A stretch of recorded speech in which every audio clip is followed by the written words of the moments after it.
I'm ready to go. Yeah. And we're live with episode 6 of Talk It Up Tuesday with Team Branstater. And on your screen above me, you will see Suzy, who is the lead of Team Branstater. To her side is Tina Mayer and Susan Jones and myself, Tia Veach. And the four of us make up Team Branstater. And in case you didn't realise, we are across the ward. So we live in Douglas Park, Wilton, Tamworth, Thelmere. So we do understand where you are coming from, and we are here today especially about the Community Forum report. So Tina first, that way. Yeah. Tina's going to do the acknowledgement of country for us. I am. And here at Team Branstater, we would like to recognise the traditional custodians of the lands and waterways where we work and live. We celebrate the First Peoples' unique cultural and spiritual relationship to country and acknowledge the significance of Aboriginal cultures in Australia. And we would like to pay our respects to the elders past, present and emerging, and thank them for their contributions to our society. Lovely. Okay, so Suzy, so what's the Community Forum all about? Community Forum. Okay. Well, the Community Forum is a once a month, and it's where people can talk to the council, directly to the council, your councillors, about what's going on. And it happens in the week before the council meeting. So usually the topics people want to talk about is what the councillors are going to discuss in the following meeting. And it's really good because it actually lets the councillors eyeball the people in the community who've got a problem. It's rather than just, words on a page. So it's a really good way for people to have their say to the council. They can also make other presentations to the council about other things that are of concern as well. So it's the Community Forum is your chance to be heard.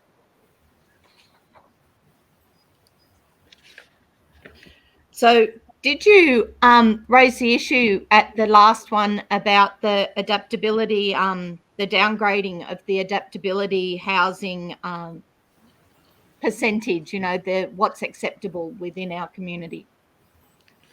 Yes, I did. And it was interesting because, just for recapping on that, the new DCP for flats is going to drop adaptable units to the Australian standards, because there are 3 standards which I talked about last week, from 30% to 10%. So if you build some units, only 10% actually have to, only 10% of those units have to reach the category C from Australian standards. And I thought that was a big problem. And they're saying they're not actually downgrading it from 30 to 10%, because what they're doing is they're downgrading to the silver standard for the other 20%. So that makes their 30%. But silver standard is a very low standard, 7 adaptable features instead of the 55 that are included in the Australian standard. So it is a major downgrade. And I just sort of thought, some of the things that happen, if you have a wheelchair, or you have somebody in a wheelchair, your doorways need to be widened. Well, why don't we just make them wider to start with? So there's so many things. There's 55 features in an Australian standard adaptable housing. So yeah, I think it's not a good thing. And I am concerned because as president of Craig, I've been emailing the council for the last 2 years about adaptable housing, but they feel that we didn't say enough about it in our actual submission. So therefore they're planning on ignoring it at the moment and maybe bringing it back in the future when they look at it in a few years' time. So it's pretty disappointing. It is. Suzy, what about your concerns with solar access? Solar access, I spoke about the new developments blocking access to solar panels, because that's huge. I mean, you've got a house, you've lived in your house, you've invested in solar, you're getting a small income back, which helps offset your other electric bills. And then someone comes along and builds something big next door to you, and all of a sudden your solar panels are shaded. Now, the way they work it out, they have to give you 4 hours access of your solar panels on the coldest day of the year, I think 21st of June from memory. And on that day, that's not so bad. But the thing that worried us, and we said really needs clarifying here, is what's this 50%? Because like in the picture I put up, that on that set of solar panels, if they're 50% shaded like that, they're actually not going to be working. they're not going to be working properly. So the ones, because they all need to be interconnected. And solar panels, you can spend a lot of extra money, which most people can't afford because it's nearly twice the price, by putting all these special relays in. So if one drops out, it doesn't affect the performance of all the others. But that's very expensive. And why should the owner of the house, who in good faith put up solar, took notice of everything that the council and everybody's telling us that we need to have as much solar energy as possible, why should they have to bear that cost of that? So I'm not sure how much traction it got because they didn't see it was a big problem, but I'm hoping that something might get picked up on it tonight. All right. That's a shame. So let's hope something will happen there. Anyway, so what's the problem with the parking spaces in units? Aren't they big enough? Now, that was another one, and this is one that we did definitely raise in our submission, was parking spaces, because they have different classes of vehicles when they're working out parking. They have B99, which is your tradies, ute, your small van, your SUV, all those sort of things, which are actually your typical vehicles in the Wallandilly. And now they technically can fit into the parking spots in that they've got. But one of the things we raised was the actual access to these parking spots, because when developers are designing that, they use a smaller vehicle to show that they can. They use what's called a B85, and it can get in there. But you imagine, if you look at that picture I've got there, there's two big cars. Now, can you imagine trying to get another big car into that extra spot? It can't, because it can't maneuver to it. So what we were saying is, yes, okay, the parking spot sizes are okay. Well, they're sort of okay, but they are sort of the standards that are considered acceptable. But we need to make sure that people can actually get into them, and make the traffic templates that they use for B99, not B85. And that's something that, again, got totally ignored. And I'm really hoping that they're going to actually look at it. But because that's good, because it's no good having nice wide spots if you actually can't get into it because there are big cars in the vehicles next to it. And that's not even to do with disability as such. That's anybody, because like parking at the pool, like when I had my two kids and I had to maneuver them into car seats, the parking at the pool was insane. And you would literally see people park across two just so they could get their kids out of their car. And yes, so it is interesting. And I had to do a delivery with Shining Stars last week to a unit, and the lady lived at the end unit, and I've driven in, and literally, I'm so grateful that I have revision mirrors in my car. The Cameras. camera. That's the one. Thank you. That thing that I could see, because I had to do like an 8-point turn to get out of out of where I had driven. There was no way out, and all the car spots were taken, and it was crazy. Like that, these things. yes. Until you actually drive in there, or you go to park and get your kid out of the car, or you've got 3 bags of shopping and you're trying to get back into your car, you don't realise how hard it is when the spots are way too small. Yes, and we've got to plan for the future, because we are going to have a higher population density, therefore we're going to have more cars. Public transport doesn't look like it's going to be improving anywhere in the near future, so more people are going to have cars. We need to make parking accessible, and look at the fact that it's for families, because it's not just people in wheelchairs and disability, it's also aged people who've got walking frames, it's families with young children, getting them in and out. So yeah, parking's huge, and we need to get it right now and get it into the DCP.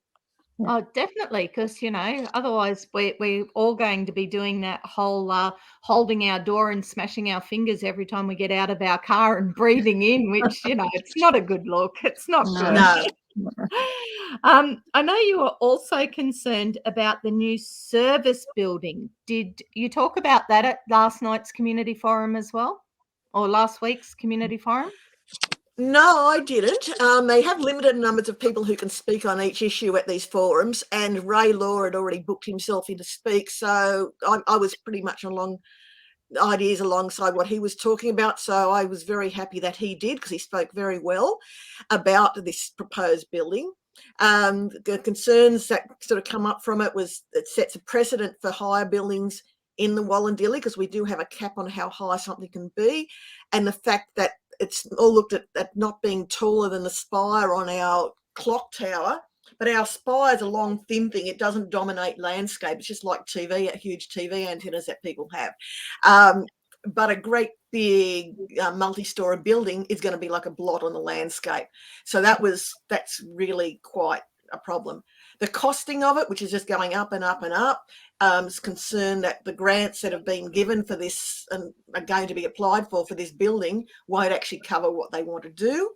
The other thing with it is Picton's already gridlocked with traffic at certain times of the day. The bypass is still somewhere in the future. I mean, I don't think we should be doing too much more to make Picton busier until we actually have that bypass.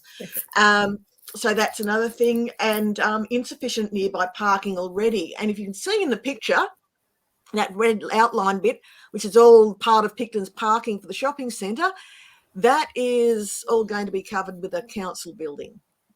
So we are actually going to be losing parking. And there's been talk about building some alternative car parks, but none of them are actually right next to those shops and easy access to those shops. You've got to cross roads, and it's not good. So that's another concern that really needs to be sorted out before they start building, taking away all our car parking. And well, they've already taken some of it away. I saw yesterday with the bit behind the Children's Services building next to the hall. They've already taken the limited parking we have. Yeah. Yes, so it is not good, and it's not really. There's a lot of planning that needs to go into before they even think about that. Excepting, of course, the fact that the existing council building is busting at the seams because we're getting bigger and bigger, but building a great monstrosity is possibly not the way we should be going without a lot of forethought into it. So that was talked about by Ray Law, who was another council candidate and a mayoral candidate as well. So when is the next council meeting, Suzy? Tonight. Oh. 6:30 p.m. tonight, and there's a link here. We can pop that in. You can actually watch it live, and you'll see all the issues that are discussed. And so the council meetings are always broadcast live, and then you can also pick up the recording a few days after it when they release that. So if you miss it on the night, you can actually watch it later on. So it's really good to sort of see things in action. Until I started getting involved with my community group and that sort of thing, I had no idea what actually went on with council. So now I watch them because these are the people who are making decisions about our community. Yeah, so I'm it's not really working important tonight. that we actually watch it, and then we can speak to them and say, why did you do that?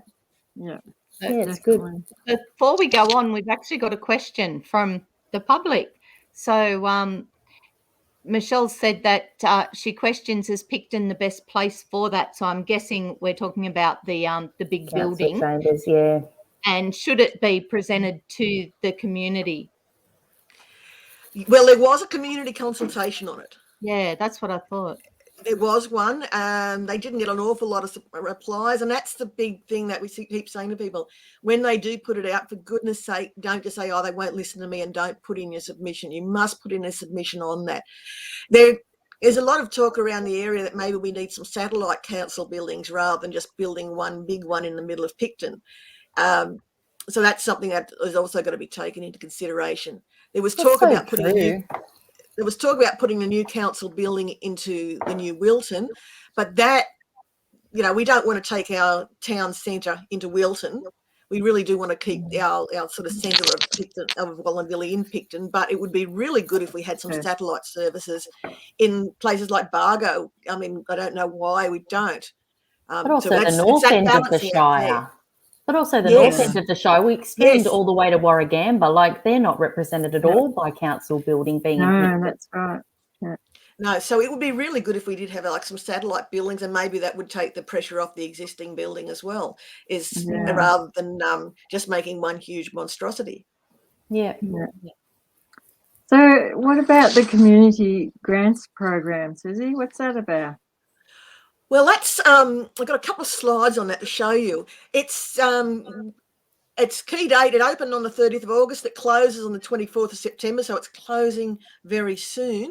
Yeah. And 3 it's days. for not-for-profit community and charitable organisations who are able to apply for a one-off grant of up to $10,000 to support residents of the Wallandilly LGA who are experiencing financial hardship through the loss of income and all that sort of stuff that's happening through COVID. And then I've just put there, and you can read that, what are some of the areas of support, because people in the Wallandilly, like all the other communities, are doing it hard. So many people aren't working. They might be working, but their business is going downhill. If you've got a shop, it's, trying to go online is not overly successful, and people are less losing business. So there are a lot of people really, really hurting. So community organisations and not-for-profits can apply for these grants to help support other members of the Wallandilly. Yeah, and that's a link there, and we can pop that into our on our page as well, so people can just click on that. But you can find that link on the council website, so that's straight from the council website. Right. Yeah, there's well, we're doing now between 100 and 130 meals every Friday. Just the delivery I do with Shining Stars, and I'm one of 3 drop-off points in Wallandilly every week. So it's growing scarily every single week. Thank you. Yeah, and I'm just thinking the emotional pressure and pain that families have when they don't have, when there isn't no money for a meal, and it's not just the fact that you're hungry; it's the emotional stress and the fact that you feel like you're not providing well for your family. So, it's really important that if people are in that situation, that they do contact and ask for help, because this is all out there for us to use. People haven't caused COVID. It's not their fault that their jobs got gone. So, don't hesitate. If you need some extra meals, some help, reach out, because there are people who can help you. Yeah, definitely. Suzy, that covered last week's meeting and gave us a little bit of an insight, some answers to some of last week's questions as well. So what are we going to talk about next week?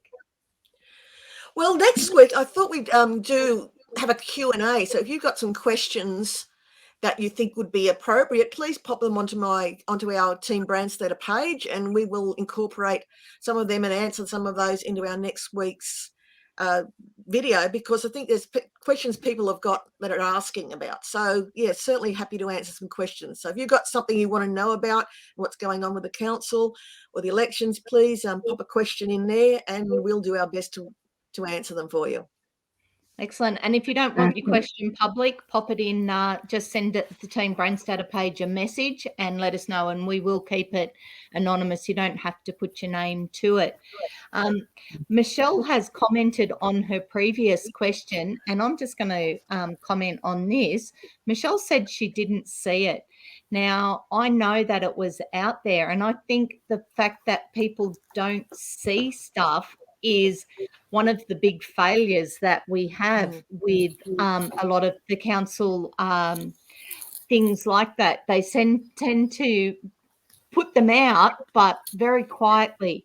So unless somebody actually gets onto it, like you did with the Craig, with the Carlton Street Action Group, because that would have just slid through, except somebody saw it. And so they tend to do stuff a little bit quiet. So I think that we need to get louder. Imagine that. Imagine me saying that. We need to get louder. I think we do, because that building is massive. Like, what that's going to do to Picton is huge. And yet, Michelle, who's very active in the community, didn't even see the consultation thing. Like, how does that happen? Especially when council has access to our information, our contact details. Council has access to all of that. And not everybody is on Facebook, and not everybody gets updates because of the algorithms and all of that stuff. There's got to be a different way. You can't look for something if you don't know that it's happening. You can. Once you hear a rumor, you can go look for it, but if you don't hear anything or see it, then you can subscribe to the council, and where they will actually you'll be on a regular email alert for when things come up, and that's something you can do. And what they often look at is the absolute cost of, like, it costs to send a mail out to every member of the every household in Wallandilly is quite a few $1,000s, and so I guess that's one of the things that they look at, that cost, and the fact that most people just say, "Oh, junk mail from the council," and throw it in the bin. So that's what they, one of the things they do look at too. But it's we need to get communication out there a lot better. I certainly agree there, because people don't see it. It was up on a lot of the Facebook groups, but not everybody saw it. Well, thank you, ladies, and questions and answers for next week. So submit any questions, especially if they're going to require some research and thought, so that we can give you the best information that we can. And until next week, stay safe. Thank you. Thank you. Bye. Bye. Bye.